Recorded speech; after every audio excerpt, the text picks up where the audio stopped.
Hi, this is Kenny coming back at you with another creation. I got a lot of projects. This is a cool little robot that I designed for.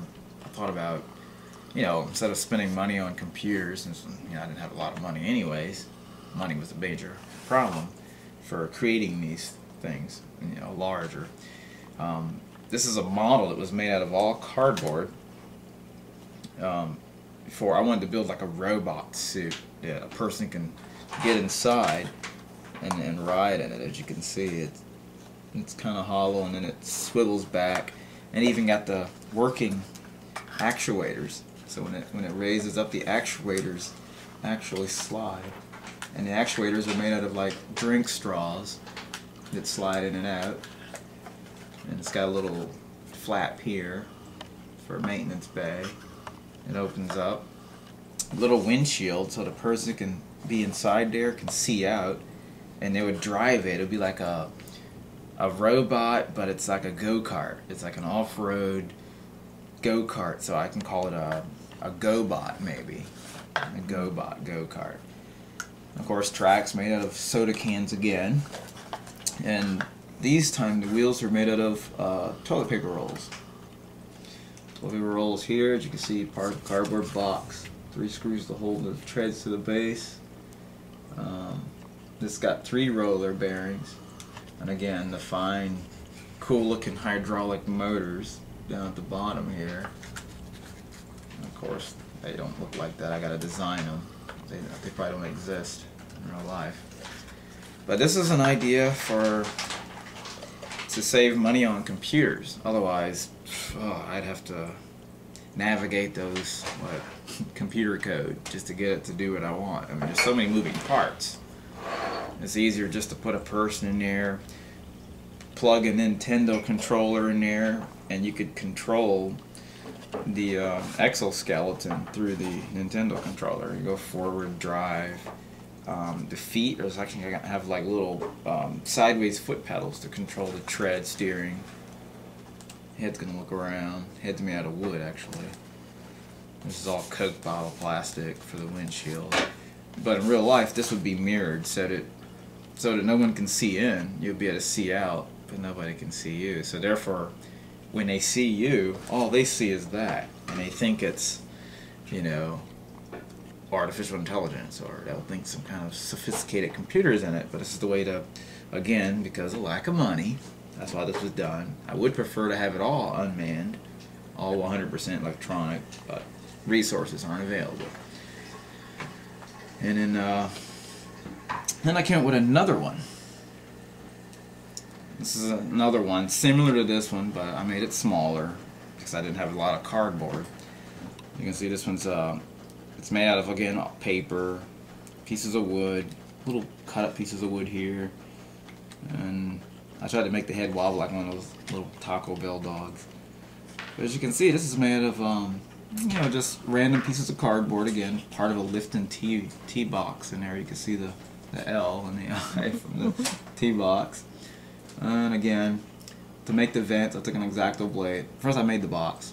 Took an X-Acto blade, cut away part of the head after it dried. I had one of those little diamond-shaped hole punchers. So I punched a whole bunch of those little diamond-shaped pieces of cardboard, dipped them in glue, and hand-glued each of the little cooling vents.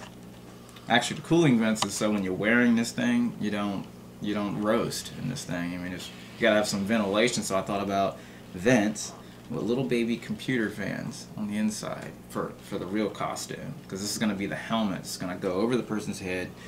This little model, this head, I don't know, he doesn't have a face though, but he represents the person.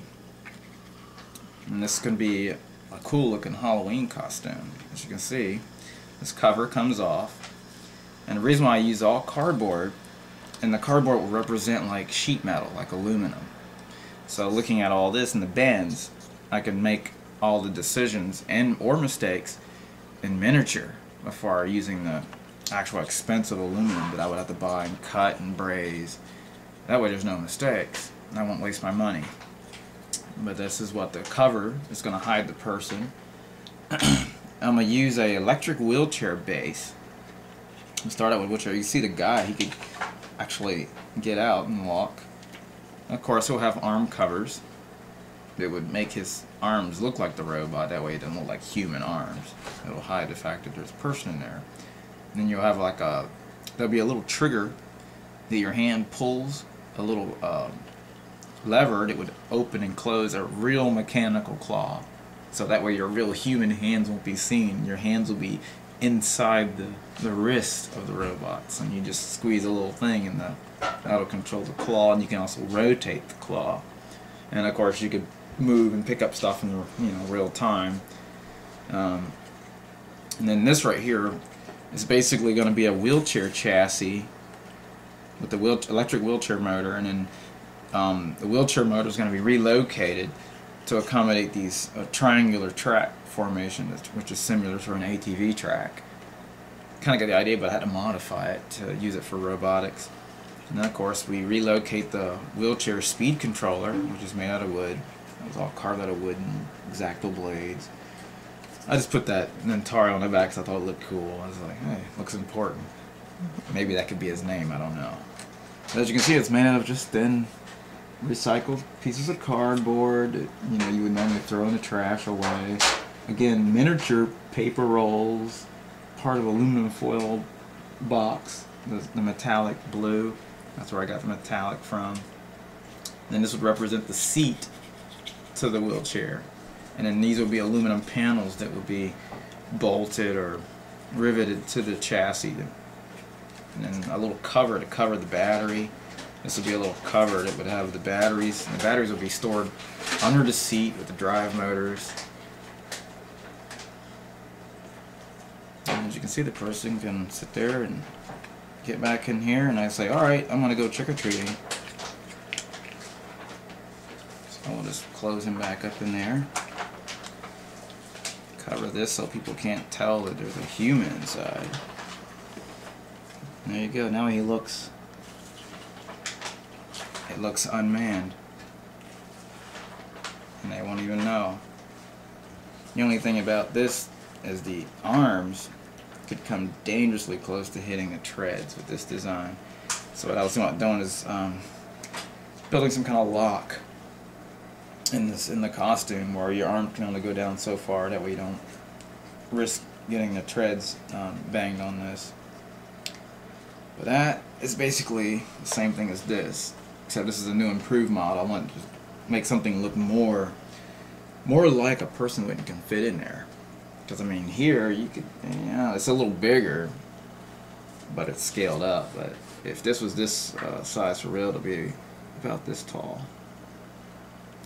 For the way the person sits in here versus this. That's why the person's all scrunched up. I said, how small can a person scrunch up small enough where you can build a robot around it and fit him in there? And then when they see how small it is, no one would believe that there's a person inside of it. And that was the idea. And that would be a cool Halloween costume.